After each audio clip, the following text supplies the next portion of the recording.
Hello hi. अक्सर हम देखते हैं कि बाजार में एक दिन अचानक प्याज और टमाटर का दाम 20 रुपए से सीधे 100 रुपया किलो हो जाता है। और हम सोचते हैं अरे भाई ये क्या अचानक महंगाई क्यों, लोगों ने ज्यादा खाना शुरू कर दिया क्या? नहीं दोस्तों, इकोनॉमिक्स में इस सिचुएशन के पीछे एक बहुत खास थ्योरी काम करती है जिसे कहते हैं bottleneck inflation.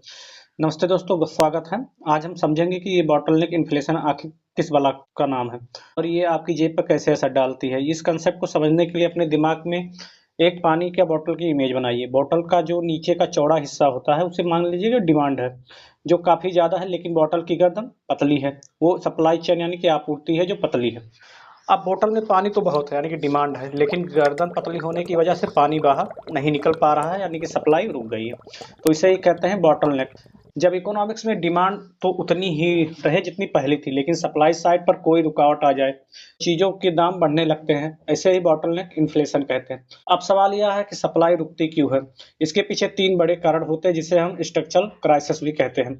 Supply chain issue पहला, मान लीजिए कि फैक्ट्री में सामान तैयार है लेकिन सड़कें खराब है या ट्रक ड्राइवरों की हड़ताल हो गई है, सामान बाजार तक नहीं पहुंच पा रहा है, यह एक है। नंबर दूसरा का नेचुरल क्लाइमेट आपदाएं, मान लीजिए बाढ़, सूखा या ओला पड़ जाता है तो खेतों में फसलें तो तैयार थी लेकिन वो बर्बाद हो गई।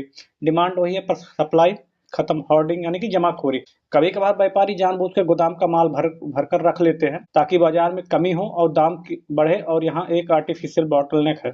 यहाँ एक बारीक फर्क समझना बहुत जरूरी है जो अक्सर एग्जाम में पूछा जाता है। एक होता है डिमांड पुल इन्फ्लेशन, जहां लोगों के पास पैसा ज्यादा आ गया है इसलिए ज्यादा खरीद रहे हैं, दाम बढ़ रहे हैं। लेकिन बॉटलनेक इन्फ्लेशन में लोगों के पास ज्यादा पैसा नहीं है, बल्कि मजबूरी ये है कि क्योंकि सामान पीछे से आ ही नहीं रहा है, तो इसे स्ट्रक्चरल इन्फ्लेशन भी कहते हैं।